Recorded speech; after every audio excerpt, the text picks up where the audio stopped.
I'm Mike Collins.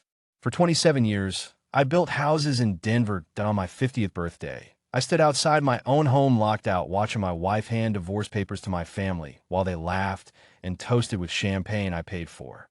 The mahogany dining table was set for 12, but the chair at the head remained empty, just like the void in my chest where my heart used to be.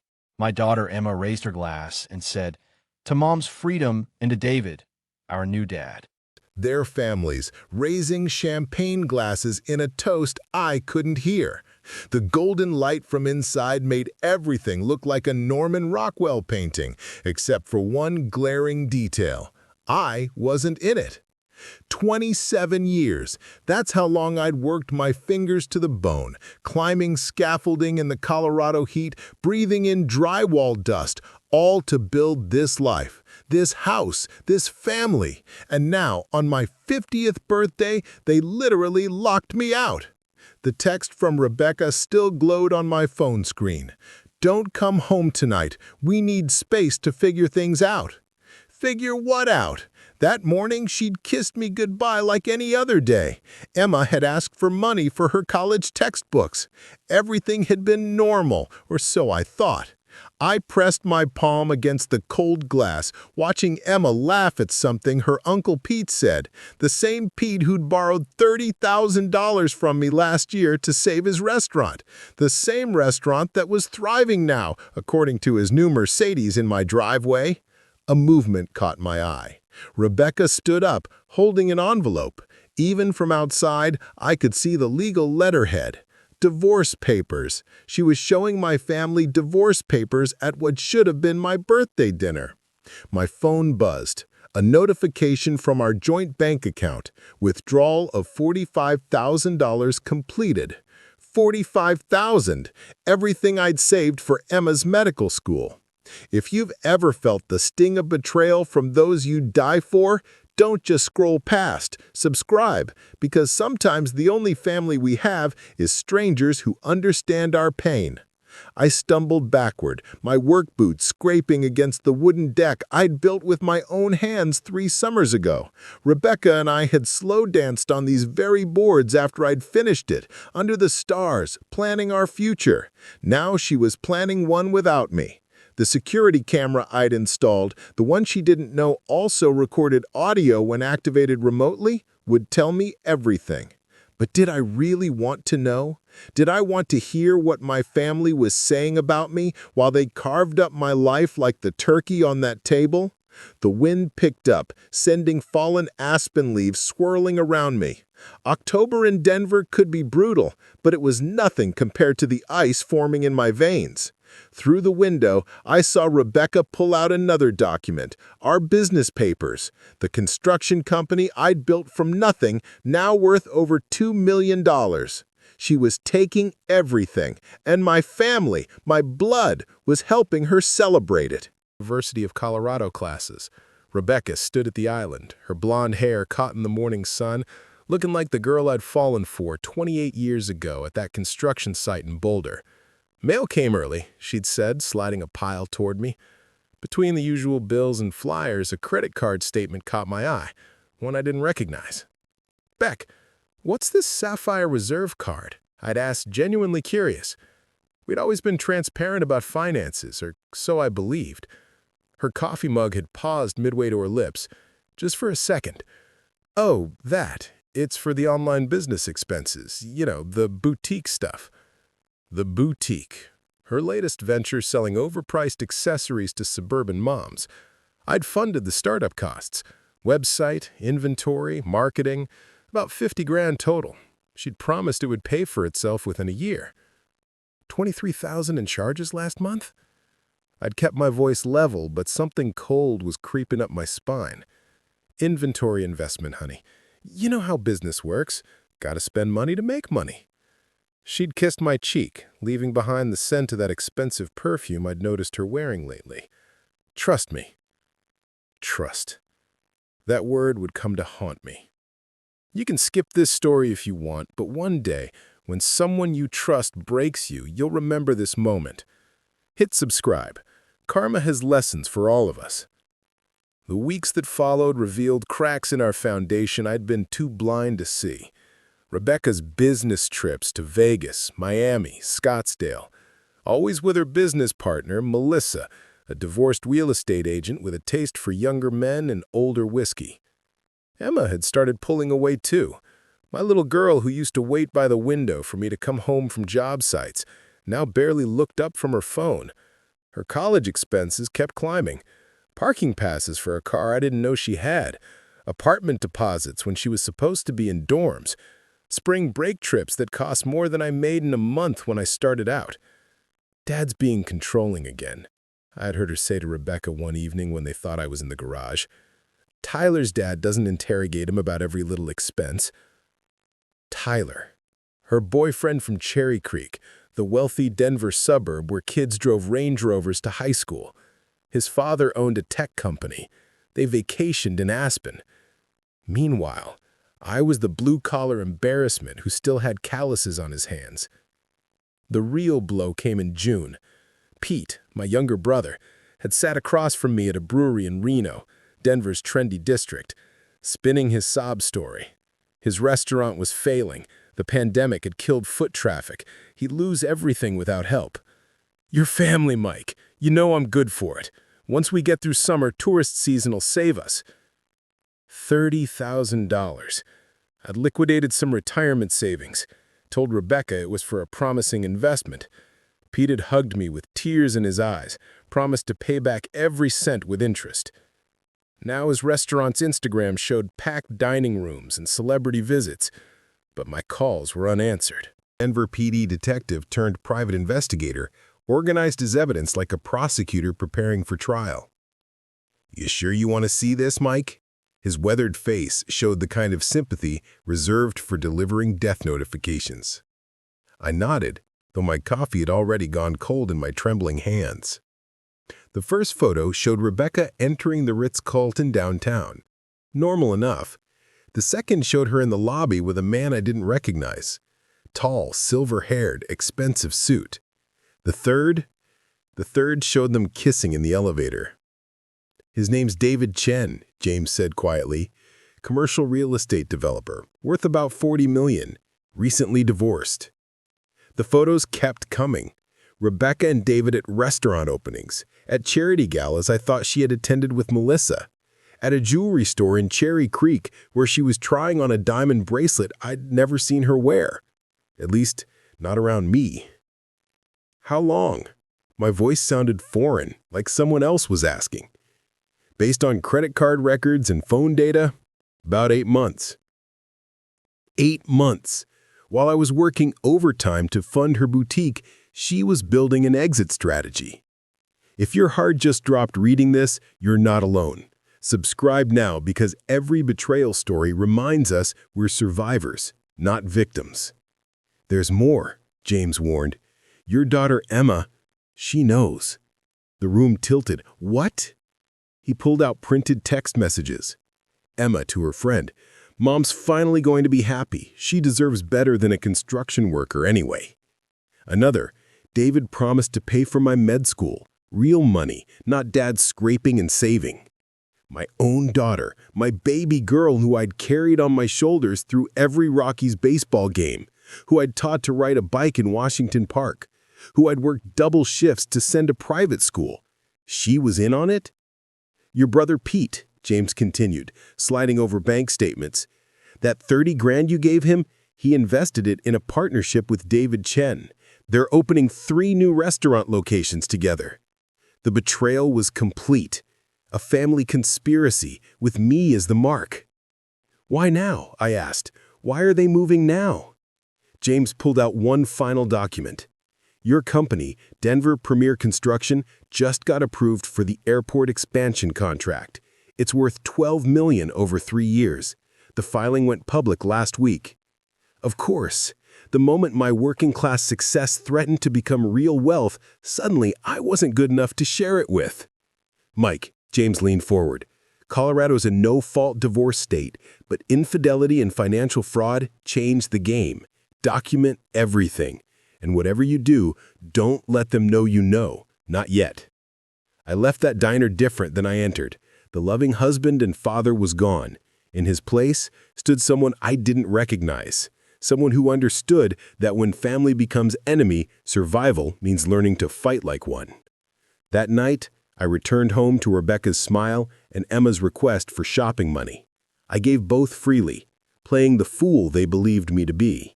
"You look tired, honey," Rebecca had said, rubbing my shoulders. "Maybe you should take a break. Let Pete help with the business for a while." The trap was set. They just didn't know who the real hunter was. Squeezed orange juice and lies served with a smile. "I've planned something special for tonight," she'd said, her hand on my chest, wedding ring catching the morning light. "The whole family will be there." "Sounds perfect, babe." I'd kissed her forehead, tasting the bitter flavor of deceit. Emma had bounded in, all fake enthusiasm. "Happy birthday, Dad. Can't wait for tonight." Then quieter to Rebecca. "Did Uncle Pete confirm everything with David?" They thought I was in the shower.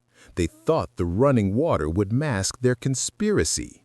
They didn't know about the recording app on my phone, placed strategically on the nightstand. At work, my foreman Carlos noticed my distraction. "Jefe, you okay? Big 5-0 got you thinking?" Carlos had been with me 15 years, since he was an 18-year-old kid fresh from Mexico with nothing but ambition. Now he ran crews, had his own house, his kids in college.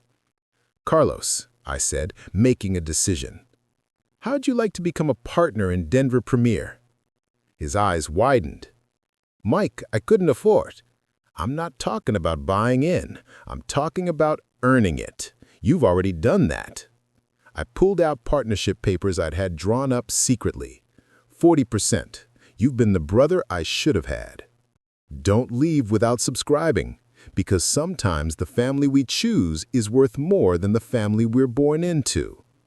That afternoon, I made several stops. The bank, where I moved funds to accounts Rebecca didn't know existed. My lawyer, where I signed documents that would protect what I'd built. A storage unit, where I'd been slowly moving things that mattered. Photo albums from when Emma was young and still loved me. My father's tools, the watch Rebecca gave me on our 10th anniversary when we were still real. The final stop was Denver Gold and Silver Exchange. I sold my wedding ring. The $2,500 went straight into an envelope marked Carlos's Kids College Fund.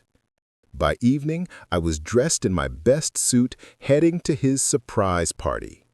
Rebecca drove us to the house in her new Lexus, the one she'd said was a lease, but I knew David had bought. "You go ahead inside. I need to grab something from the car," she said in our driveway. I walked to my own front door, hearing laughter inside. My brothers, their wives, Emma's boyfriend Tyler, and through the window, David Chen himself, standing in my living room like he owned it. The door was locked. My key didn't work. They had changed the locks on my own home. That's when Rebecca's text arrived. "Don't come home tonight. We need space to figure things out." I stood on that porch I'd built, looking through windows I'd installed at the family I'd provided for, as they raised glasses of champagne I'd unknowingly funded to toast my removal from their lives. But they'd made one mistake. In their arrogance, they'd forgotten about the security system I'd installed, the one with audio recording, cloud backup, and a live feed to my phone. "Is he gone?" I heard Pete ask through the speaker. "Just got the text," Rebecca laughed. "By Monday, the papers will be filed. David's lawyer says with the abandonment angle, we can freeze his assets immediately. The construction company alone is worth millions, not to mention that airport contract. Rebecca deserves a man who can match her ambitions." "To Mom's freedom," Emma cheered, "and to David, our new dad." The sound of clinking glasses echoed through my phone as I walked back to my truck. But I wasn't broken. I was building. I gathered documents. James, the PI, had sent everything to my secured cloud. Financial records, photographs, recordings, enough evidence to bury them all. But revenge isn't about destruction. It's about justice. The first call went to Tom Rodriguez, my attorney and former Marine who'd seen enough combat to know when to strike hard and fast. "Mike, you recording this conversation?" he asked. "Every word." "Good. Here's what we're doing. At 8 a.m. Monday, I'm filing for divorce on grounds of adultery and financial fraud. Colorado's equitable distribution, but her infidelity changes everything. Those hidden credit cards? That's marital asset dissipation. The money transfers to David Chen? Financial infidelity. We're going scorched earth." The second call was to the FBI's white-collar crime division. Turns out, Pete and David's restaurant partnership involved some creative tax evasion. The $30,000 I'd given Pete? It was washed through shell companies to avoid reporting requirements. "Mr. Collins," Agent Martinez said, after reviewing my documents, "this appears to be structured money laundering. We'll need to investigate immediately. If you think karma doesn't exist, keep watching. But first, hit that subscribe button, because everyone loves to see justice served cold." The third call was the hardest. Emma's medical school dean at the University of Colorado. "Dean Richardson, I'm calling about my daughter Emma Collins. I need to inform you that her tuition payments may be under investigation for fraud. The source of funds involves embezzled money from my company. Mr. Collins, this is serious. If proven, she could lose her admission. I understand. I'm hoping she'll learn that actions have consequences." The email went to David Chen's wife, ex-wife, but not officially yet. Their divorce wasn't final. Colorado requires a 90-day waiting period. They were on day 62. "Mrs. Chen, you deserve to know your husband has been having an affair with Rebecca Collins. I have photographic evidence that may interest your divorce attorney. If he's hiding assets with his new relationship, you should know." By 3 a.m., I'd transferred the Denver Premier Construction ownership structure. Carlos now owned 40%. The other 60% held in an irrevocable trust for Denver youth vocational programs. My lawyer had the papers ready for months. I've been planning an eventual transition, just not this soon. The contract? Only executable by the current ownership. If Rebecca tried to claim the company in divorce, she'd get 60% of nothing. The contract would void without me. At dawn, I sat in my truck outside our house, my former house, watching the sunrise paint the Rockies gold. Inside, they were probably still asleep, dreaming of their newfound wealth. They had no idea their kingdom was built on sand. My phone buzzed. Tom Rodriguez. Papers filed. Her accounts are frozen pending investigation. Judge granted emergency hearing for Wednesday. Then, Agent Martinez. "We've frozen the restaurant assets. Your brother and David Chen are persons of interest." Mrs. Chen's lawyer. "Thank you for the information. This changes everything." Finally, Dean Richardson. "Emma Collins has been summoned for academic review." I started the truck and drove to my construction site. My crews were already there. Carlos had called them in early. These men, mostly immigrants and blue-collar workers like me, had built Denver's skyline with their sweat and sacrifice. "Listen up," I called out. "Denver Premier Construction is under new management. Carlos is now your partner and COO. Everyone gets a raise effective immediately. And we're starting a program. Any of you who wants to get licensed, certified, or educated, the company pays." The cheer that went up was worth more than any fortune. These men, my real brothers, surrounded me with the kind of loyalty money couldn't buy. 9 a.m. I arrived at 8:30 in my best suit, the one I'd bought for Emma's high school graduation, back when she still introduced me proudly as her father. Tom Rodriguez was already there, briefcase full of evidence, wearing the kind of smile prosecutors get when they know they've already won. "Rebecca's attorney tried to claim abandonment," he said, "until I sent him the security footage of her locking you out. Now they're scrambling."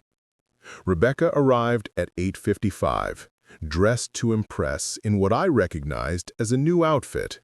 Probably bought with my credit card. David Chen walked beside her, his arm around her waist, publicly claiming what he'd stolen in private. Emma followed, typing on her phone, probably updating her social media about her toxic father. They hadn't seen me yet. I was seated behind Tom, just another observer until called. All rise for the Honorable Judge Patricia Winters. Judge Winters had a reputation for seeing through bullshit. A former public defender who'd worked her way up, she had no patience for entitled liars. This is an emergency hearing regarding Collins versus Collins, with additional interested parties present, she began, reviewing the files. Mrs. Collins, you've claimed abandonment and requested immediate control of marital assets. Rebecca's lawyer, an overpriced suit from Cherry Creek, stood up. Yes, Your Honor. Mr. Collins abandoned the family home on October 14th, his birthday, and has not returned. I see. And this security footage showing Mrs. Collins changing the locks and explicitly telling Mr. Collins not to come home. If this moment made you smile, you understand that karma doesn't forget addresses. Subscribe now, and justice is just getting started. The lawyer stuttered. Rebecca's face paled. David shifted uncomfortably. Furthermore, Judge Winters continued, I have here evidence of an extramarital affair, financial fraud involving marital assets, and, is this correct, a conspiracy to defraud Mr. Collins of his business? That's when Linda Chen entered the courtroom. David's face went from uncomfortable to panicked. Linda, what are you doing here? Protecting what's mine. Or did you forget our divorce isn't final? That means your assets are still marital property, including the $3 million you transferred to offshore accounts last month. Judge Winters' gavel came down hard. Mr. Chen, Mrs. Collins, you'll both need to provide full financial disclosure immediately. Mrs. Collins, the request for emergency asset control is denied. In fact, I'm freezing all marital assets pending investigation. Emma stood up. This is ridiculous. My dad's just being vindictive because Mom found someone better. Young lady, Judge Winters' voice could have frozen hell. One more outburst and you'll be held in contempt. And from what I'm reading here, you should be more concerned about your academic review board than this hearing. The blood drained from Emma's face. Academic review? Something about fraudulent funding sources for tuition?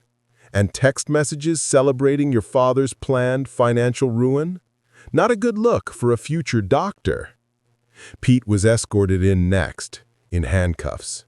The FBI had arrested him that morning. Mike, tell them this is a mistake. We're brothers. I stood for the first time. Brothers don't steal from each other.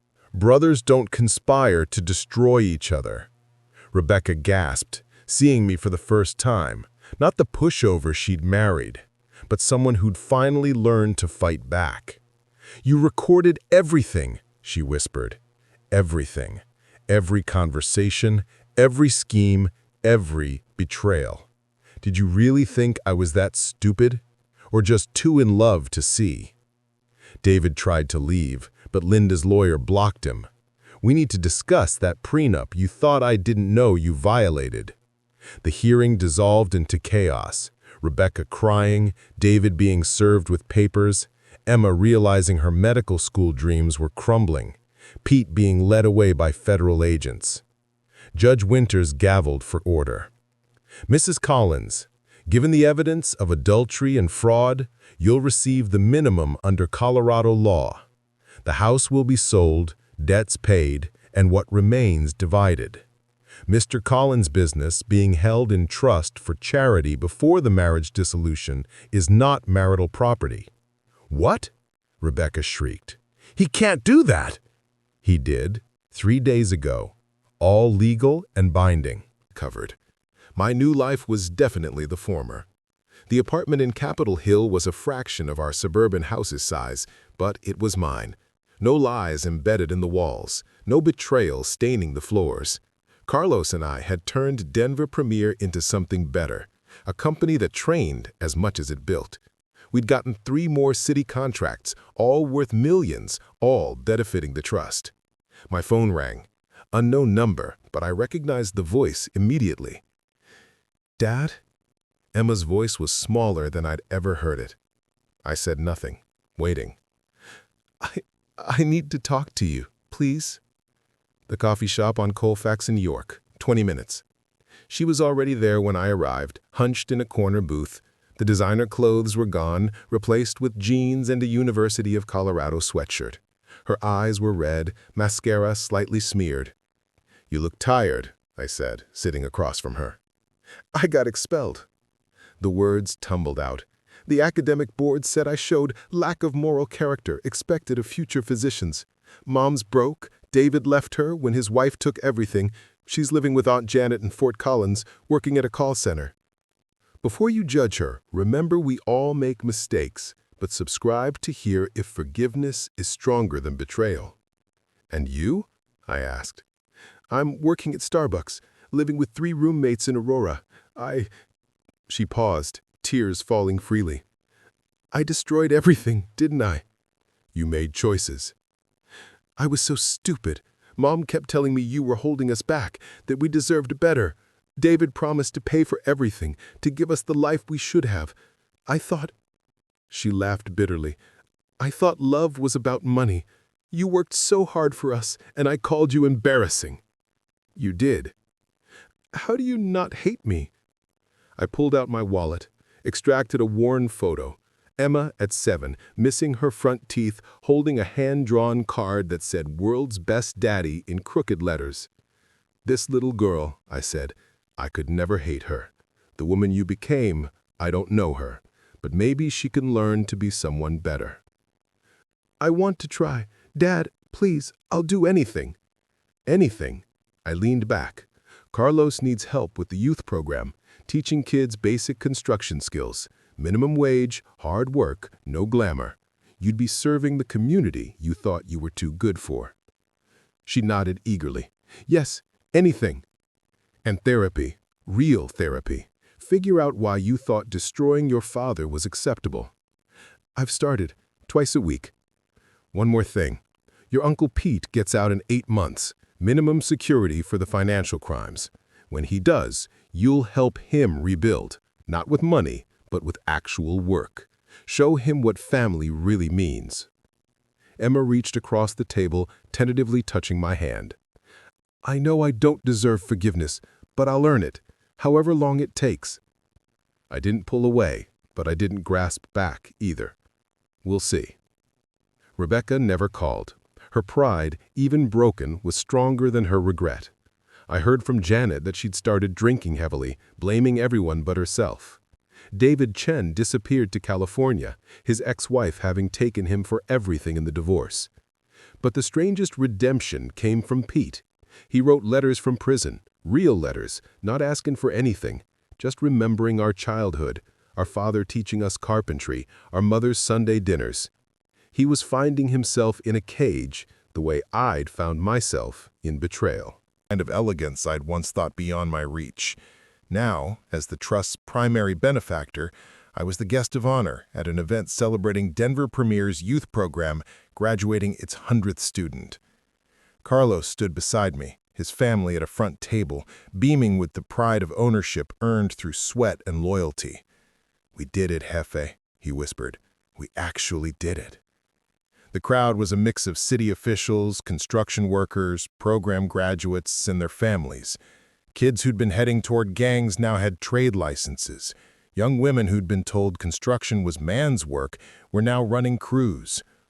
"Ladies and gentlemen," the MC announced, "please welcome Michael Collins, founder of the Denver Tomorrow Trust." The applause was warm, genuine. These people weren't here for my money or connections. They were here for what we'd built together. If you've ever wondered whether losing everything could lead to gaining what matters, don't forget to subscribe. Some stories need to be shared. As I approached the podium, I spotted her. Emma, in simple black attire, standing near the back with the other program volunteers. She'd been working with Carlos for 18 months now, teaching basic skills, mentoring troubled kids, earning $15 an hour, and never complaining. 2 years ago, I began, I lost everything I thought mattered.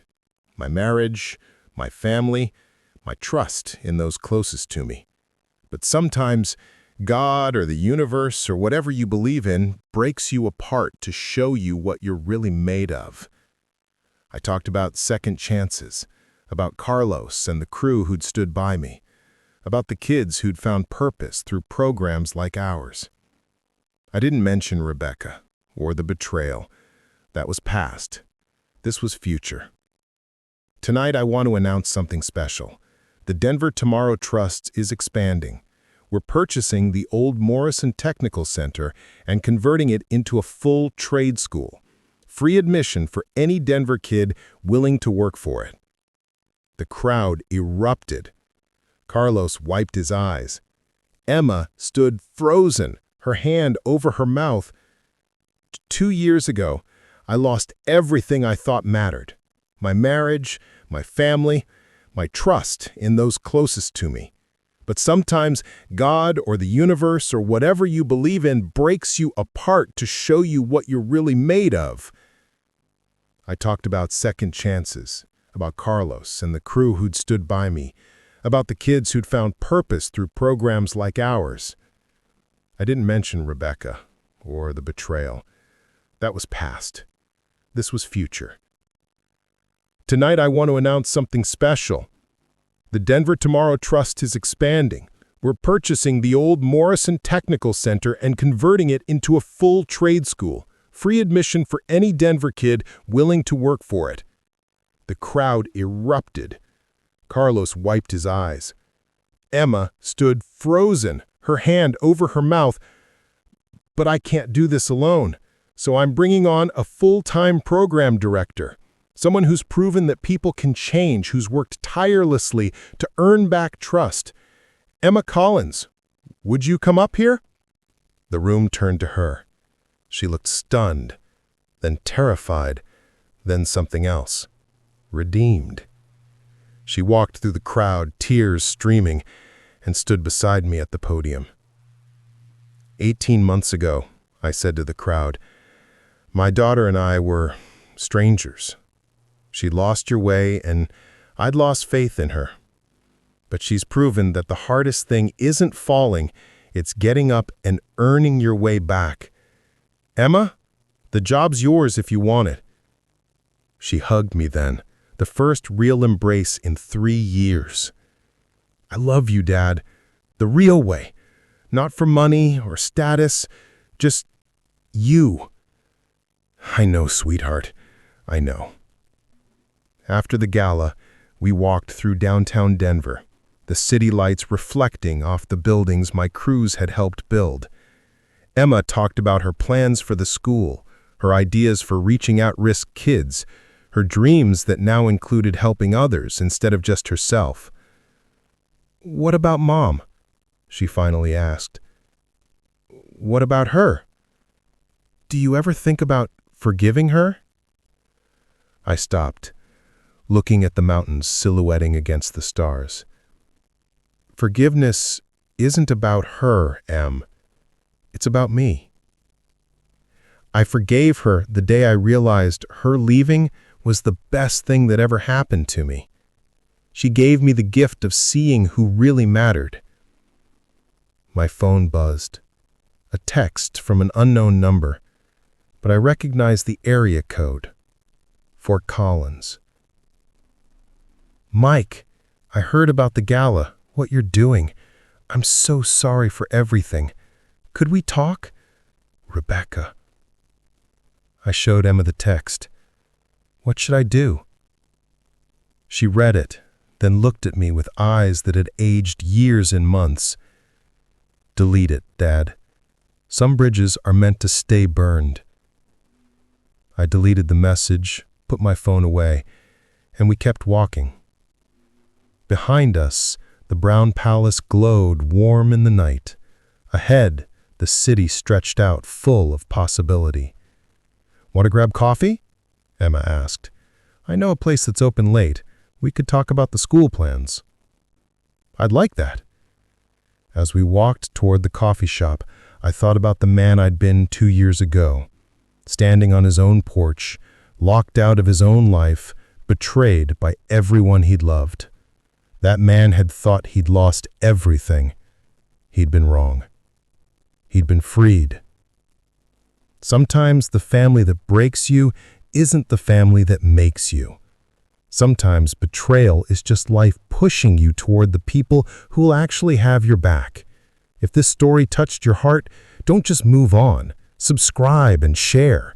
Someone out there needs to know that rising from ashes is possible, that betrayal isn't the end, but sometimes the beginning, and that the best revenge isn't revenge at all. It's building something better from the ruins. The coffee shop was warm, filled with students and artists and night shift workers. Emma ordered, large coffee, black, like my dad taught me. And we sat by the window, planning a future neither of us could have imagined when this all began. Outside, Denver slept, but we were wide awake finally to what really mattered. Family isn't blood. It's the people who stand by you when standing is hard. It's the ones who celebrate your rises and cushion your falls without asking for anything in return. It's the second chances you give and receive when everyone else has walked away. The empty chair at that birthday dinner seemed like an ending. It was actually the beginning of everything that mattered.